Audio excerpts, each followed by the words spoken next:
Buenas tardes, empezamos el quinto encuentro del ciclo de lectura que organizamos con las compañeras de Feminismo y Socialismo. Voy a compartir pantalla.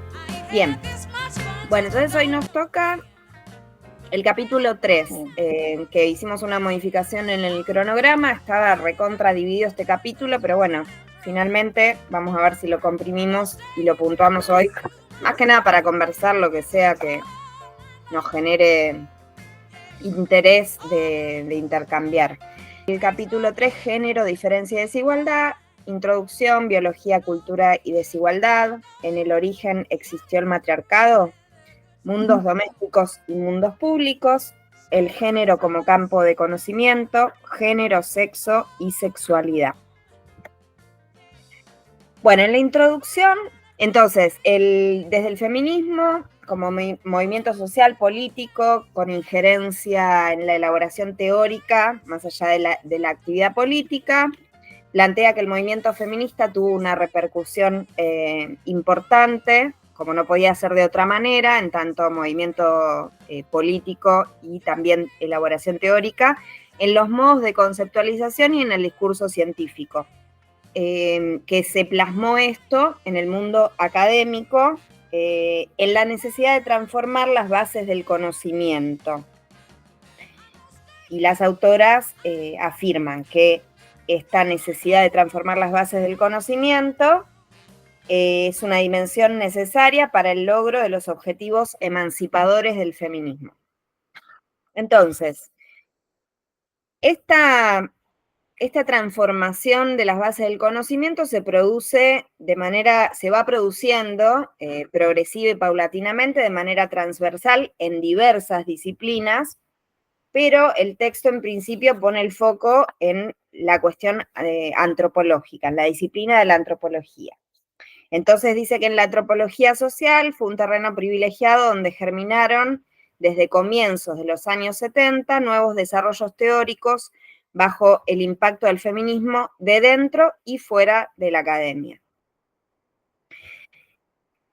Primero hace una mención a la crítica al etnocentrismo, en la que se centra, digamos, la antropología social en este periodo, y plantea entonces que el etnocentrismo se basa en la creencia en la superioridad de los propios valores y costumbres culturales con respecto a otros grupos, y por tanto, en un contexto de poder y desigualdad, la exclusión o infravalorización de lo ajeno. Entonces, desde la antropología social se critica el etnocentrismo. Y paralelamente, desde el feminismo se critica al androcentrismo, que viene a desvelar una dimensión fundamental de las relaciones de poder inscriptas en las elaboraciones teóricas, al plantear que el sujeto de conocimiento había sido siempre un sujeto masculino y que desde esa situación de poder elaboró discursivamente el lugar atribuido a hombres y mujeres en la vida social y a su vez, desde las coordenadas del modelo de comportamiento hegemónico, proyectó con carácter universal determinados conceptos y categorías que invisibilizan la situación real de las mujeres y los mecanismos de desigualdad. Bueno, acá plantea que la crítica feminista justamente consistió en generar esquemas, la propuesta desde la crítica feminista al androcentrismo se basaba en generar esquemas conceptuales nuevos, o sea, no solamente insertar mediciones, valores o datos en relación a las mujeres, a los esquemas que se utilizaban, sino directamente generar esquemas conceptuales nuevos sin exclusión de las mujeres.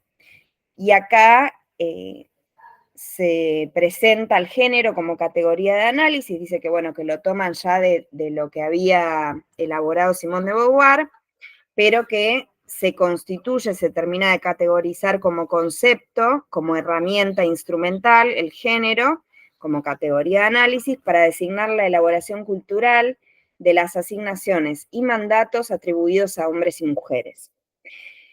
Esta categoría de análisis permitió esclarecer cómo las relaciones de poder y desigualdad han sido construidas como diferencias de género a través de la totalidad del entramado sociocultural y de las herramientas conceptuales que pueden ser fuente u obstáculo para comprender la desigualdad. Entonces, eso con respecto a la introducción. En el apartado de biología, cultura y desigualdad. Bueno, se hace unas preguntas, las autoras hacen unas preguntas que vienen a ser un puntapié, los disparadores que se van a desarrollar en todo este apartado. Entonces, estas preguntas son: ¿cuál es el papel de la biología en el comportamiento humano? ¿Existen características universales en la naturaleza humana que determinan la universalidad de determinadas instituciones y comportamientos? ¿Hasta qué punto las diferencias entre mujeres y varones se pueden explicar por la biología, por la cultura o por la interacción entre ambos aspectos? ¿Existe una base biológica para la división sexual de las tareas y finalmente para la subordinación de las mujeres? Bueno, y todas estas preguntas de alguna manera se engloban en esta otra pregunta que se esboza, que es: ¿hasta qué punto existen diferencias biológicas que sean responsables de la distinta distribución de papeles sociales y responsabilidades entre mujeres y varones? Bueno, acá presenta entonces toda la corriente de la sociobiología. Dice que la sociobiología sostiene que el comportamiento humano y determinados aspectos de la organización social han evolucionado, al igual que nuestros cuerpos, a través de adaptaciones basadas en el principio de la selección natural estudiado por Darwin.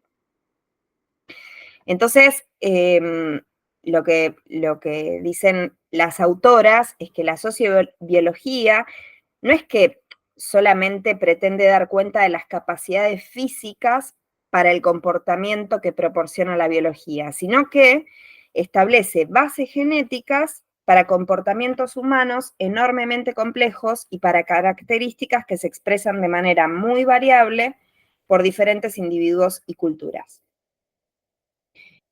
Ligan las autoras el desarrollo de la sociobiología, esta corriente, a la constitución de la ideología del determinismo biológico, que dice que asume que los procesos sociales, incluyendo los sistemas de desigualdad, son consecuencia de las características biopsicológicas de los individuos.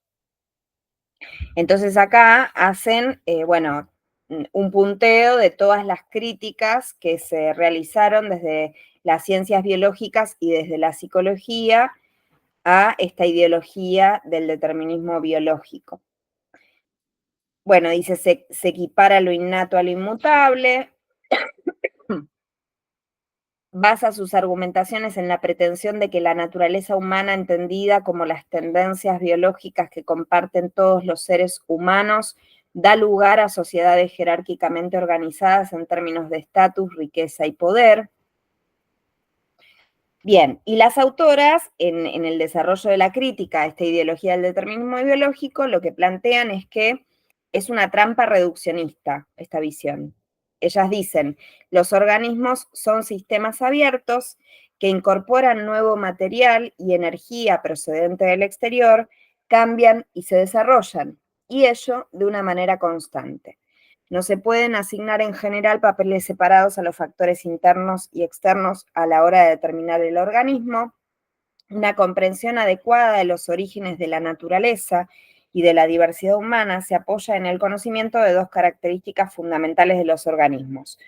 Una, que cada organismo está sometido a un desarrollo continuo durante toda su vida, y otra, que el organismo en desarrollo se halla en todo momento bajo la influencia de la mutua interacción entre genes y ambiente.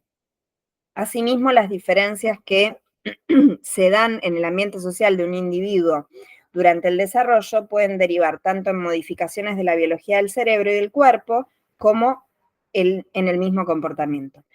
Las autoras dicen que el argumento determinista biológico sostiene que las diferencias de sexo han surgido gradualmente por selección natural a consecuencia de los diferentes papeles biológicos que ocupan los dos sexos en la reproducción, convirtiéndose en una gran ventaja adaptativa.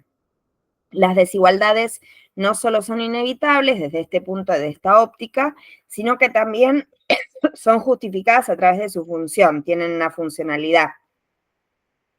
Se critica el determinismo biológico hormonal que, sin ninguna evidencia convincente, reduce las complejas interacciones sociales a simples causas biológicas y las localiza en un campo tan alejado de la intervención social que parecen ser inevitables e irremediables.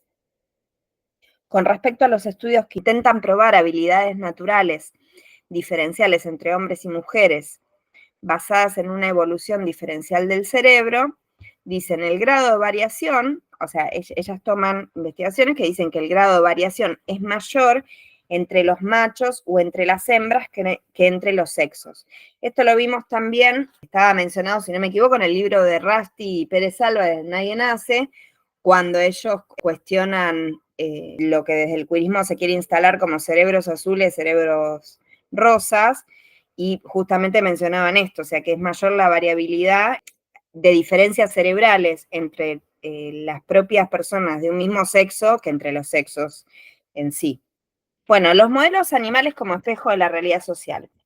Dice, dentro de la antropología, el papel de la biología en la explicación de las diferencias entre hombres y mujeres, que incluye comportamientos sociales tales como la división del trabajo y la tendencia de los varones a dominar a las mujeres, ha sido explorada fundamentalmente en el marco de los estudios evolucionistas. Estas teorías se desarrollaron desde los años 50, cuando comenzó a estudiarse de manera intensiva a los primates. Simplemente ponen ejemplos de primates y lo que marcan es que hay una cuestión tendenciosa de estudiar específicamente a los primates en cierto contexto donde ellos muestran que los machos subordinan a las hembras. Y después hay estudios, ellas dicen investigaciones feministas, que demuestran que en realidad esto no se puede afirmar para todos los primates, sino que son específicamente el grupo de primates que estos investigadores habían estudiado. Entonces dicen que estos estudios evolucionistas revelan la tendencia a proyectar sobre el mundo animal las categorías morales y los modelos de la propia sociedad para luego convertir esas conclusiones en la justificación natural del orden social. El apartado termina con una frase del paleontólogo Stephen Jay Gould, que en el libro que escribe, que se llama Desde Darwin, dice: somos a la vez semejantes y diferentes a los demás animales. En distintos contextos culturales, el énfasis aplicado a un lado u otro de esta verdad fundamental desempeña un papel social útil. En tiempos de Darwin, la afirmación de nuestra similitud rompió con siglos de dañina superstición. Hoy en día podemos vernos obligados a subrayar nuestra diferencia como animales flexibles con un vasto horizonte de comportamiento potencial. Nuestra naturaleza biológica no se interpone en el camino de la reforma social. Somos, como dice Simone de Beauvoir, seres cuya esencia está en no tener esencia. En el sentido de que no hay algo en nuestra biología que justifique, que explique y que determine el patriarcado. Me parece que toda esta crítica va en dirección a eso. Bien, después en el siguiente apartado, en el origen existió el matriarcado, dice que en el siglo XIX se produjo un cambio radical en la concepción del mundo como consecuencia de la aparición y consolidación del evolucionismo biológico. Entonces, bueno, acá nombran un hito, digamos, que es la publicación del origen de las especies en 1859 de Darwin, pero dicen que incluso desde antes de la publicación del libro, de la obra de Darwin, el pensamiento europeo ya había comenzado a plantearse el fenómeno del cambio y la evolución como un aspecto consustancial de los sistemas sociales y naturales, desafiando así las interpretaciones creacionistas de la vida y el universo. Bueno, dice que desde la antropología decimonónica se establece un evolucionismo unilineal que se toma del concepto de progreso de la Ilustración. Entonces, acá dice que la historiadora Elizabeth Fee plantea que entre 1860 y 1890 la antropología social británica demostró que la idealizada familia de clase media victoriana no era un dictado de la naturaleza. Mostró que el matrimonio monógamo era solo una de las diversas posibilidades sexuales humanas y que las mujeres no nacían para cumplir necesariamente funciones domésticas y decorativas. Sin embargo, el trabajo académico de los antropólogos fue también soporte de la visión convencional acerca de la perfección de la vida familiar. Esta era ahora el resultado de un largo y doloroso proceso evolutivo. El orden social actual debía ser visto como la culminación, el glorioso producto final humano y evolutivo en lo social, lo sexual y lo moral que se había elevado desde el salvajismo hasta la civilización. De este modo, el matrimonio civilizado, como el punto final de la evolución, proveyó a estos hombres de una sólida justificación histórica y evolutiva del papel y situación de las mujeres en su propia cultura. Los antropólogos culturales, utilizando el predominante culto al progreso, confirmaron su propio orden social, construyéndose un pasado apropiado. Bien, entonces acá, en relación a los esquemas evolucionistas, hablando de los orígenes, va a decir que en forma mayoritaria de estos esquemas, había una aceptación de una etapa originaria de promiscuidad sexual, pero que había divergencias en la descripción de las formas sociales posteriores a esta etapa originaria. Entonces va a plantear que se generaron dos teorías contrapuestas, una matriarcal y otra patriarcal. Dice que de todos estos autores que va a nombrar, que son Bachofen, McLennan, Lubbock, Henry Morgan, de todos ellos, el único que planteó, afirmó que efectivamente la familia patriarcal estaba en el origen de la sociedad humana, fue Henry Maine. Dice, fue el único en defender la existencia de una familia patriarcal en el origen de la sociedad humana. Para él y sus seguidores, la familia era una entidad legal cohesionada por el poder y la autoridad del patriarca. Por consiguiente, se consideraba central para la construcción del grupo el poder del padre patria potestad. Bueno, acá aclaran ellas que este autor presentó una teoría que se restringió a Europa e India, pero que expuso como si fuera válida para toda la humanidad. Después dice que el resto de los autores, que ya dijimos, Bachofen, McLennan, Lubbock, Morgan, defendían la prioridad evolutiva de una etapa de derecho materno a la que posteriormente le siguió la del derecho paterno. No todos acordaban en plantear la supremacía o dominio social y político de las mujeres durante esa fase. Entonces, dice que también fueron distintas sus elaboraciones por los supuestos teóricos sobre los que operaban, los esquemas evolutivos y la manera de entender la causalidad de los procesos históricos, lo que originó versiones idealistas o materialistas de la evolución social. Sin embargo, existió coincidencia entre ellos al contemplar la emergencia de la monogamia con el consiguiente control sobre la sexualidad de las mujeres y la descendencia genética como una aparición tardía en la historia. Entonces acá lo que van a desplegar es, por un lado, la versión idealista del matriarcado, donde ubican el principal referente Bachofen, y por otro lado, la versión materialista del matriarcado, donde ubican a Lewis Henry Morgan. Con respecto a la versión idealista de Bachofen, es el estudio más antiguo y erudito sobre el matriarcado. Bachofen era un jurista y arqueólogo suizo, y él realiza la obra Das Mutterrecht en 1861, en la que se propuso estudiar el matriarcado como un fenómeno histórico, pero admitía que no habían quedado pruebas documentales ni pruebas inmediatas y directas de tal fenómeno, por lo cual se basaba en fuentes filosóficas de la poesía y el teatro griego, así como en fuentes históricas de la antigüedad clásica. Básicamente considerará el estudio de los mitos como una premisa metodológica fundamental. A través de estas fuentes, Bachofen intentó establecer como un hecho moral e histórico la primacía del derecho materno, porque consideraba que era la consecuencia lógica de la asociación natural y biológica entre madre e hijo y la única certeza posible en la descendencia. Esta fase supuso una evolución posterior de la fase de promiscuidad, que él denominó etairismo, en la cual no existía regulación de la sexualidad y cuyo cambio se produjo por la insatisfacción femenina ante la sexualidad incontrolada de los varones.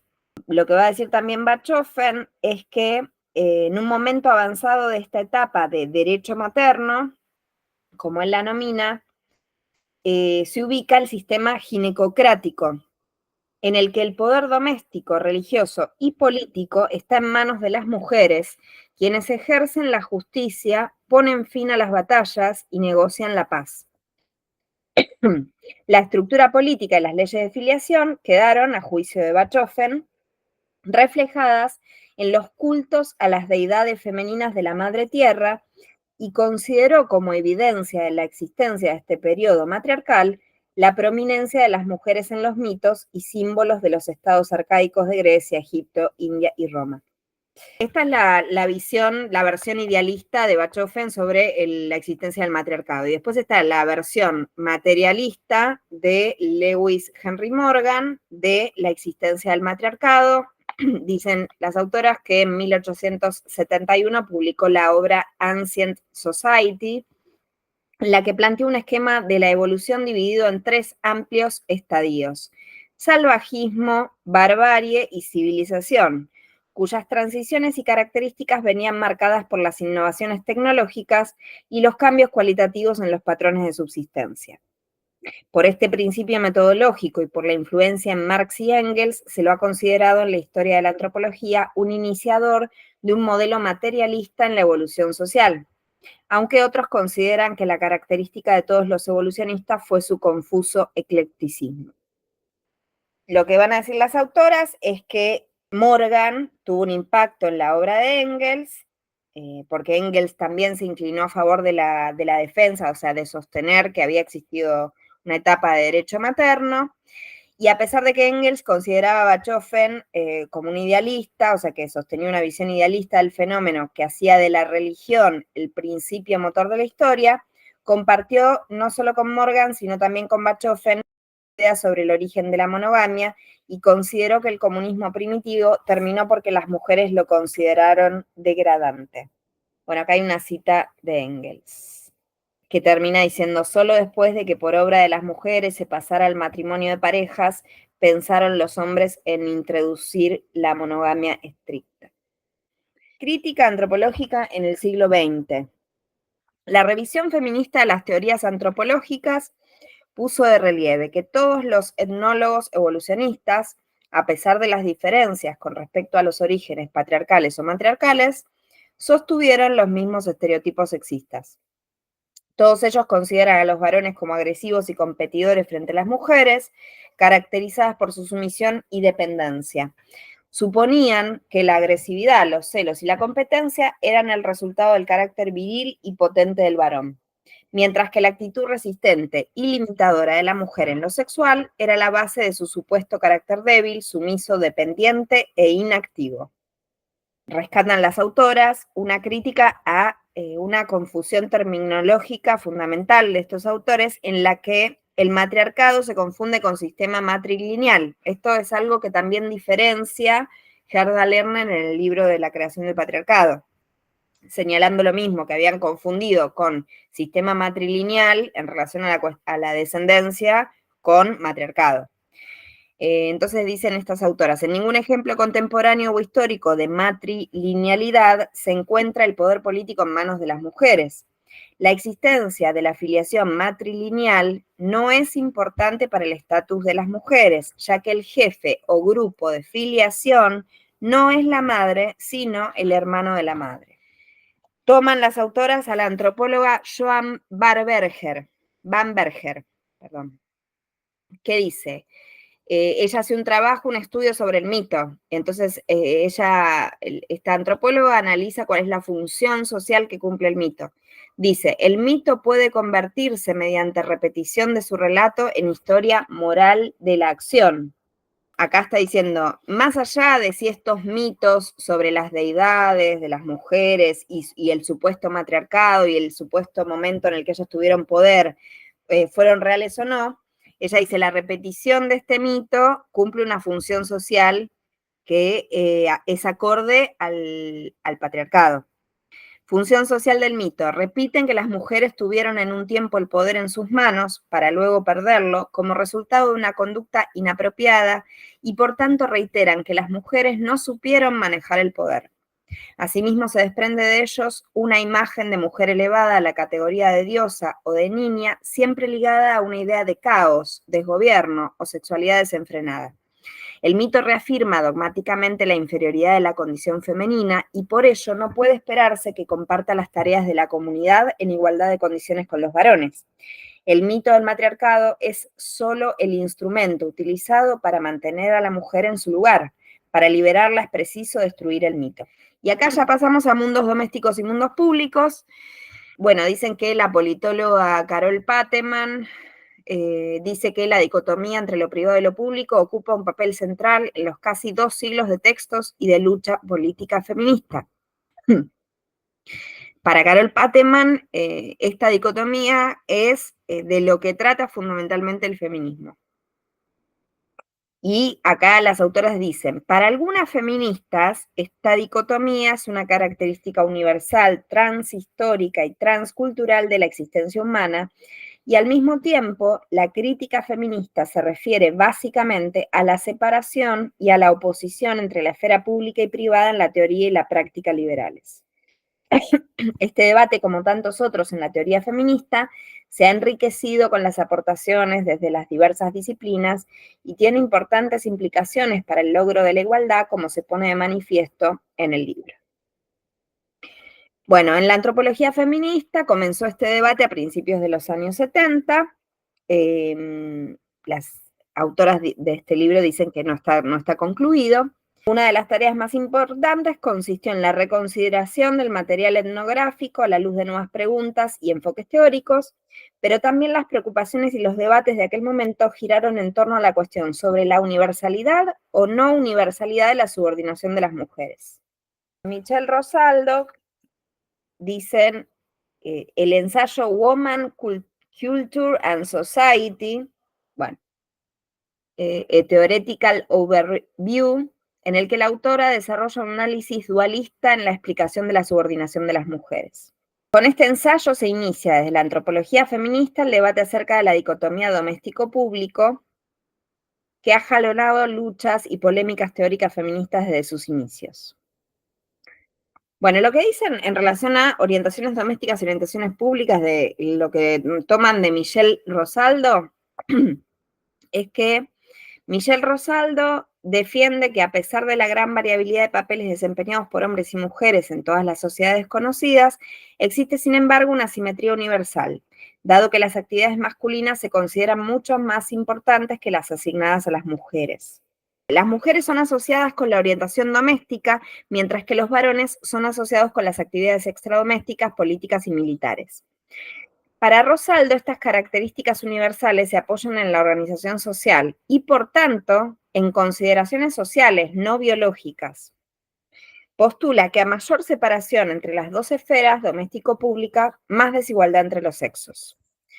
Y lo que cuentan las autoras es que años después Rosaldo hace una autocrítica sobre estas postulaciones iniciales que hizo por la utilización de las categorías conceptuales dicotómicas, porque justamente ahora van a plantear cuáles son las críticas que se hicieron desde la antropología feminista a estas categorías conceptuales binarias, dicotómicas, como, bueno, ahora lo vamos a ver acá, como naturaleza, cultura, doméstico, público, hogar, trabajo, sentimiento, razón. Se propone una tarea reflexiva sobre los propios supuestos conceptuales que guían las investigaciones. Esto permitiría captar la relación dialéctica entre los procesos históricos sociales que producen las desigualdades entre hombres y mujeres. Toman una cita de Narodsky. Dice, ya no son las diferencias entre hombres y mujeres ancladas en distinciones de orden biológico las que explican la desigualdad, sino que es la desigualdad la que construye tales distinciones y diferencias. Bueno, critican estos modelos que llaman dualistas, que desembocan en mujeres, varones, naturaleza, cultura, doméstico, público, sentimiento, razón, reproducción, producción. Es decir, en la columna de mujeres, dentro de todas estos modelos dualistas, En la columna de mujeres va a quedar naturaleza, doméstico, sentimiento, reproducción, y en la columna de varones va a quedar cultura, público, razón, producción. Las críticas a la dicotomía doméstico-público, desde las antropólogas marxistas Eleanor Leacock y Karen Sachs, dicen: la subordinación de las mujeres reside en la fuerte dicotomía que se establece en las sociedades de clases entre la esfera pública y la esfera doméstica, y este ámbito doméstico no es convertible en poder o posición social en la escena pública. Este trabajo doméstico no es considerado verdadero trabajo porque tiene solo un valor para el consumo privado y no un valor de intercambio que se realiza en la esfera pública. Para que exista una verdadera igualdad social, el trabajo de hombres y mujeres tiene que ser del mismo tipo. La familia y la sociedad no pueden seguir siendo dos esferas económicamente separadas en la vida. Y acá toman una cita de Karen Sachs. Producción, consumo, crianza de los hijos e hijas, toma de decisiones económicas, todo ello es necesario que ocurra en una sola y misma esfera social. Lo que ahora es trabajo privado de la familia debe convertirse en trabajo público. Soledad Murillo desenmascara los sesgos implicados en la definición de la privacidad asociada al ámbito doméstico. Lo que va a decir Soledad Murillo es que la privacidad no es neutral con respecto al género. Existen dos privacidades, la masculina y la femenina. La primera, es decir, la masculina, la privacidad masculina, coincide con las definiciones históricas que conjugan la privacidad con la individualidad, mientras que la segunda, la femenina, supone la negación de lo propio, de la individualidad como constitución del sujeto. La privacidad que se asigna a las mujeres, la femenina, corresponde a la domesticidad como mandato y lugar donde han sido relegadas las mujeres. A juicio de la autora, la domesticidad trasciende la noción de hogar o de las responsabilidades familiares. No es preciso estar casada y con hijos para incluirse en las virtudes domésticas. Es más un comportamiento, una disposición a prestar atención y dar respuesta a las necesidades del otro, hacerse cargo por encima del propio interés de lo que pueden necesitar o desear los demás. O sea que cuando se habla de doméstico, la privacidad en femenina está vinculada a lo doméstico, que es estar al servicio del cuidado y la atención de los demás. En cambio, la privacidad masculina sí está relacionada con la intimidad y con el desarrollo personal y la apropiación de sí mismo. Sigue ella con esto de que la privacidad masculina es la apropiación de sí mismo y, sin embargo, lo doméstico, por eso dice, no se puede equiparar lo doméstico a la privacidad, porque cuando se refiere al trabajo doméstico, a la tarea doméstica, supone prácticas de renuncia, sí, y el sujeto pierde singularidad. La domesticidad asignada a las mujeres conlleva la negación de un tiempo y espacio propios, y por tanto la imposibilidad de construcción de la individualidad. Del mismo modo, como espacio de nulo reconocimiento social, incide en el silenciamiento de las mujeres y en su autopercepción devaluada. Bueno, y después las conclusiones de todo este apartado, antes de que pase del género como campo de conocimiento.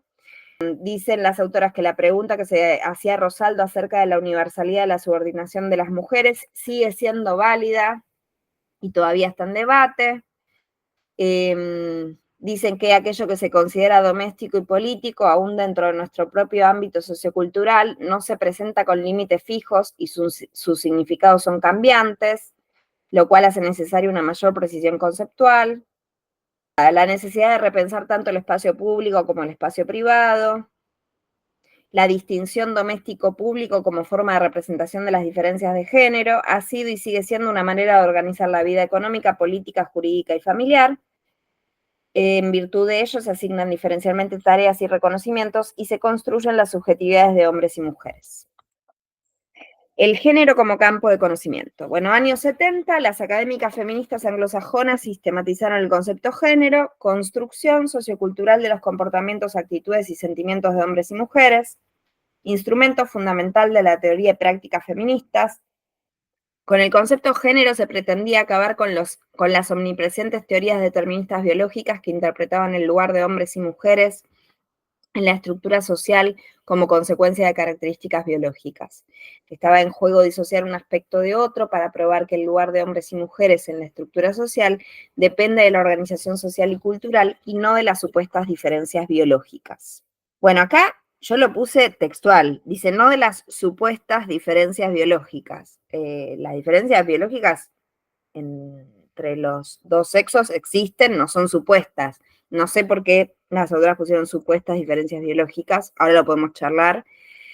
Ahí toman a Gail Rubin, bueno, que plantea la cuestión de sistema sexo-género para categorizar mejor esto, pero cuentan también la deriva de Gail Rubin, que arranca postulando algo y como, no sé, creo que 10 años después, o menos, no sé, hace textos que son totalmente contrarios a lo que planteó en un principio. Las otras dicen que en sus comienzos Gail Rubin sistematizó las categorías sexo-género desde un punto de vista que resultaba útil y funcional para el análisis feminista.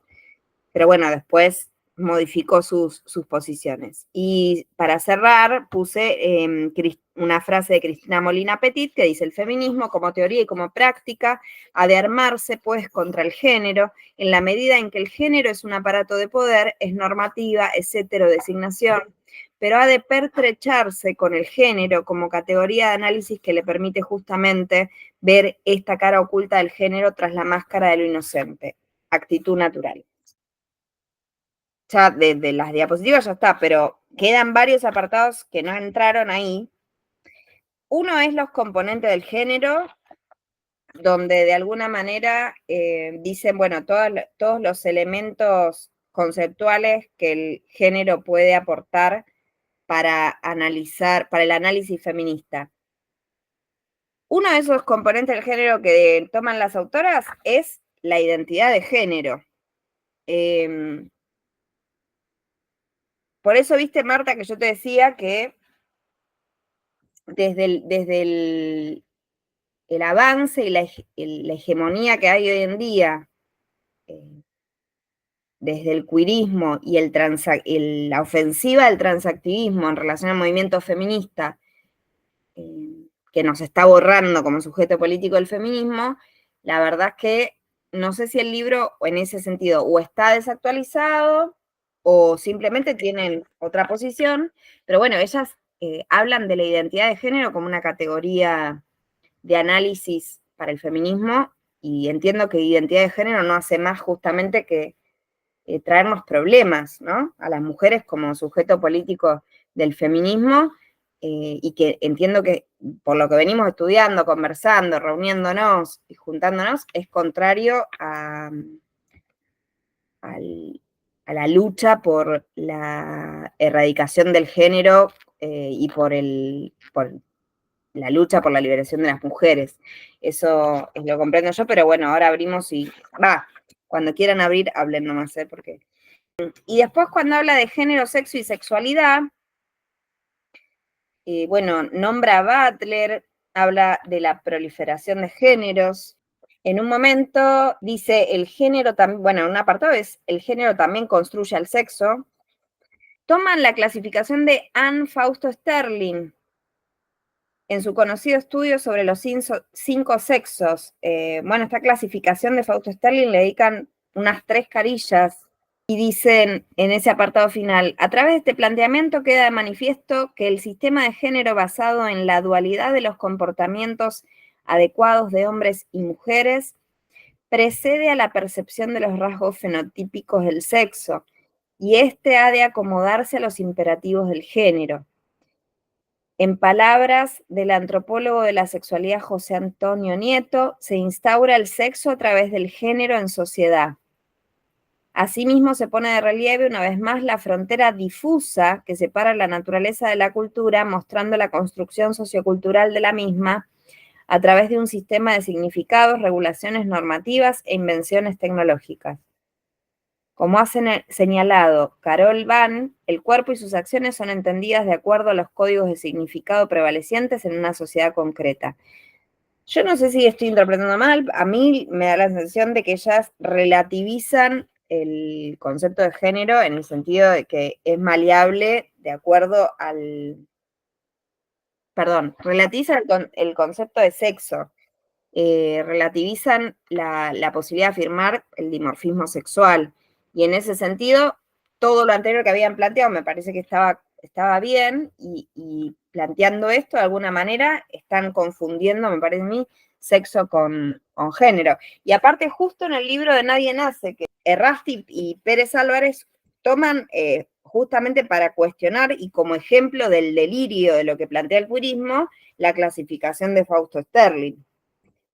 Hola, quería decir que sí, que coincido un poco con lo que dice Pri, que eso de que metan el tema de la identidad de género como que nos mete mucho ruido y que en términos generales la mayoría de las personas con las que hablo, incluso le explico la diferencia entre sexo y género, lo vuelvan a confundir al rato. Es como que, porque yo lo explico en clase y está tan incorporado a lo de género que cuesta horrores sacarle ese error, digamos, y la mal definición para volver a definirlo bien, ¿viste?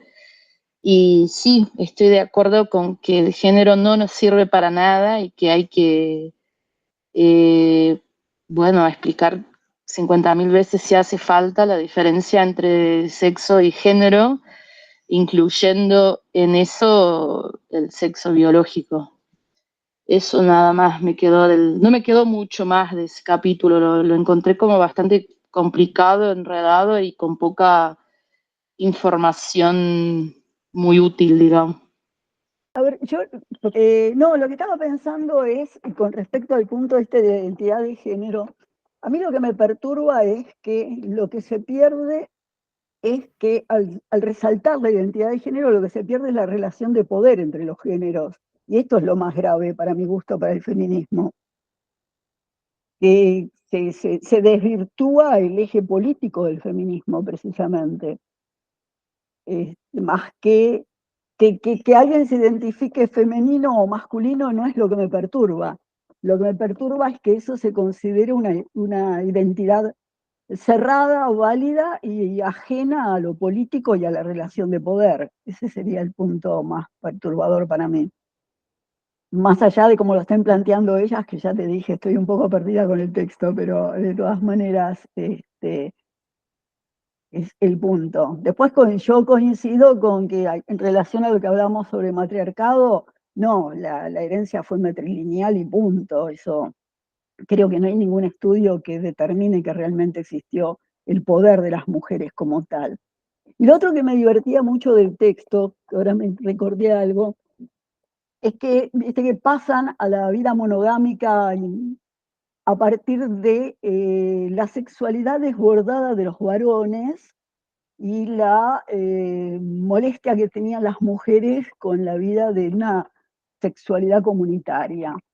Y al renglón, y después de un rato dicen todo lo contrario, dice que se pasa por la sexualidad desbordada de las mujeres, que me parece más coherente, en el sentido que si no, ¿cómo se explica la ablación del clítoris en las tribus, no solo primitivas, sino actuales, en muchos lugares en la actualidad, concreta y física, o en nuestra cultura, a partir del psicoanálisis y de toda la creencia de que el clítoris es una sexualidad infantil y no de las mujeres?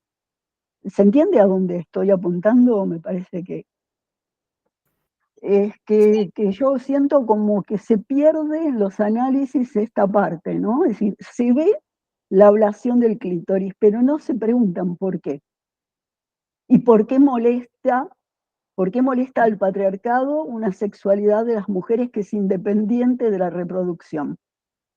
Y en este caso ya vería como la reproducción humana también como un sistema de producción que se uniría más a una creencia o a una visión productiva en un sentido ya de precapitalista o capitalista, ¿no?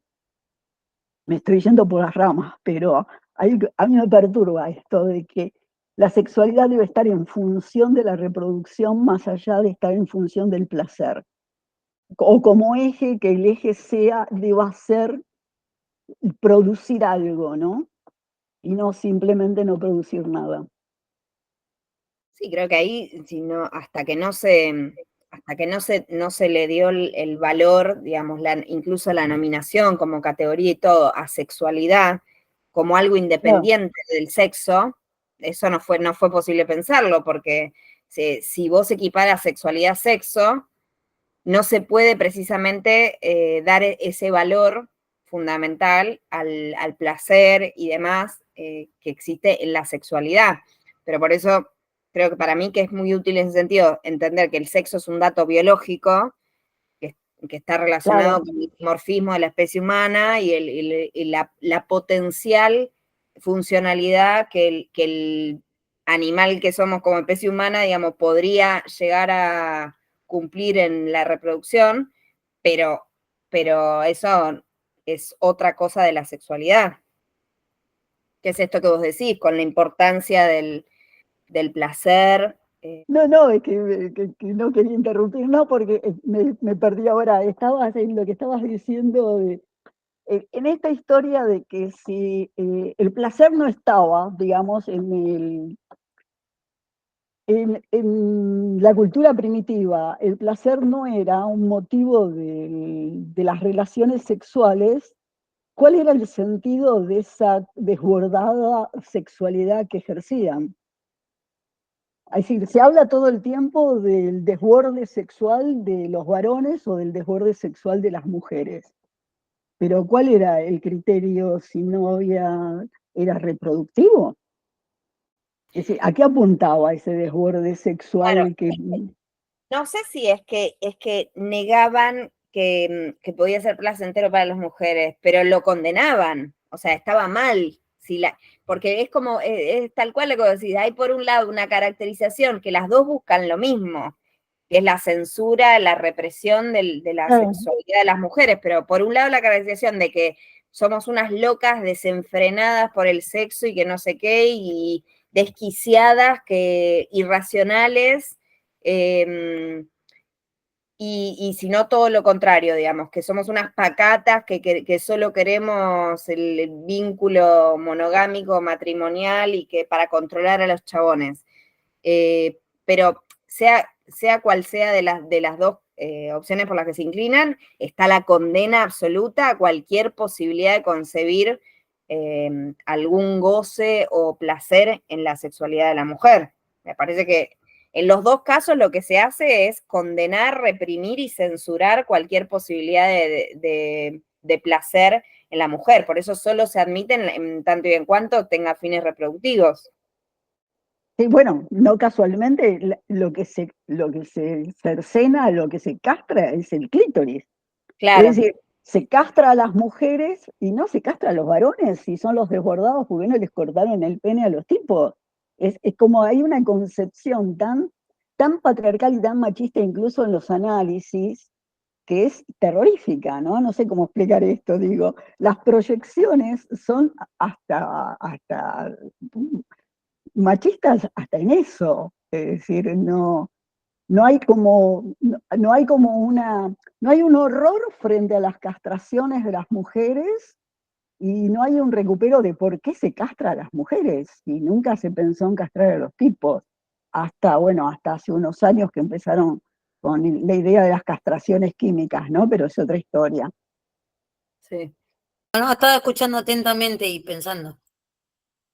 Mi conflicto empezó a partir del tema de género, sexo y sexualidad. Claro, que es la parte que yo menos leí porque era al final ya no. Bueno. Pero ahí lo que me parece que ya ahí es donde habla del caso de la clasificación del tipo de los 5 sexos, es esa parte. Sí. Habla de los 5 sexos y la pirámide de clasificación de cuáles son las sexualidades en primer término y cómo vienen decayendo después en la pirámide las menos y las más censuradas, digamos. En esa parte, digamos, en el desarrollo de lo de la pirámide, el desarrollo de lo está bien, digamos, es coherente o correcto, o es así, o parece ser así, o dicen que es así. Estamos de acuerdo. Pero el punto es que lo que vos ves es como que fijaría la intersexualidad, la transexualidad. Vos lo ves en otro lugar, que es lo que yo no vi, lo que decías antes. Esa no, sí, la tengo que volver a leer, evidentemente, no la estoy viendo. Sí, Porque, sí, porque para mí va abriendo como el camino va abriendo como el camino para plantear que es muy permeable el concepto sexo con género. El libro de Lecuona en ese sentido es muy tajante, o sea, no hay chance. Ella dice, no se puede confundir, sexo biológico es una cosa, el género es otra, y ella desecha, incluso dice que para ella tenemos que dejar de usar el término género. Probablemente Lecuona en octubre, en principio ya nos dijo que sí, vamos a hacer un meet con ella donde ella va a presentar el libro y vamos a poder charlar de todo esto con ella. Yo no recuerdo si acá en el libro está la confusión. Me pareció que la confusión estaba un poco cuando hablan de Gayle Rubin, en el sentido del uso del lenguaje del inglés como sexo, como sexualidad y como sexo y tener relaciones sexuales, ¿no? La confusión en que en inglés es sex de todos modos. Sí. Ahí sí, lo vi desde ese punto de vista, pero después cuando sobre el final, claro, lo que pasa es que ya sobre el final yo estaba como que, fue donde digo que me fui con el texto, y lo tengo que volver a leer, pero supongo que lo que también me sonó en esa parte es que ellas hablan de esto de la construcción del sexo a partir del género. Claro. Que ahí sí, obviamente yo tampoco acuerdo, aparte para mí el género vuelvo a lo mismo, otra vez, establece relaciones de poder entre los sexos, punto. Claro. Es que abren la puerta, porque de hecho la nombran y dicen la proliferación de los géneros, es como vos decís, borran el contenido político del concepto de género, de que para lo que sirve es para señalar la subordinación jerárquica, no es que somos distintos, no, un género, un sexo subordina al otro, entonces es como que si vos le borrás ese componente, estamos al horno. No, por eso, es decir, a ver, la intención del feminismo es eliminar los géneros, el género, pero como relación de poder existente, terminar con las relaciones de poder. En ese sentido se supone que es un feminismo revolucionario. Si no, no tiene sentido. Es decir, acá cambiás todo el sistema social íntegro, pero es a partir de esta situación de violencia entre sexos. Si no, no tiene lógica. Por lo menos para mí, no sé, para otras posturas puede ser diferente. Pero el problema de lo queer es precisamente eso, que baja completamente el nivel de las relaciones de poder, lo diluye. Y este es el grave problema. Eso empieza a mediados de los 80, empieza esta situación, completamente. Empieza a borrarse el feminismo, empieza a generarse todo esto, y es desde ahí que siguen avanzando. No, yo no me acuerdo bien cómo lo plantea el texto pero creo que esos pedazos que me van apareciendo en la cabeza tienen que ver con lo que vos decís, claro. No, estamos acá, pero no se me ocurre porque nada, leí poco también, entonces tuve unas semanas complicadas y no llegué a leer todo. Así que por eso estaba atenta escuchando a ver lo que decían, pero. Pero podés guitarrear también, ¿no? ¿Cuál es el capítulo que viene después? El 4 es justicia, democracia y ciudadanía, las vías hacia la igualdad. Y después, diferencia y teoría feminista. El pensamiento maternal, la disposición para el cuidado. Entiendo que ahí se meten con las teorías maternalistas, pero eso quizás está bueno para. Ese me interesa más, el título. Pero después se meten con el feminismo posmoderno. Nos viene bien porque es hoy en día, creo que la batalla ideológica principal con la que discutimos en el feminismo, la cuestión posmoderna, ¿no? Pero aparte vos siempre podés tener el pensamiento crítico, digan lo que digan. Claro, tal cual. Yo acuerdo, yo creo que todo es válido, no importa. Leer, o a mí me interesa también el cine, la literatura, cualquier elemento es válido para pensar. El feminismo no es necesario solo la teoría feminista que acuerde con una, ni por las tapas, al revés. Yo creo que aprendí mucho más discutiendo que leyendo, lejos. Yo no soy de leer, soy sí más de discutir, me fascina. Discutir, quiero decir, debatir, reflexionar a partir de eso. Así que reflexionar con un libro o con gente es siempre lo mismo, el intercambio. Yo por eso me peleo con los textos también. No tengo problema. Aparte, yo lo que estoy pensando es que si esas páginas hablan de eso, habría que leer el capítulo que decís de feminismo posmoderno, a ver si se contradice con lo que dice o no. Es verdad, sí, Si hay que son ver. posturas diferentes o no. Hay que ver, sí. Sí. Nos vemos el domingo o el próximo, la próxima. Nos vemos pronto. Nos vemos, chao, cuídense. Chao, chicas.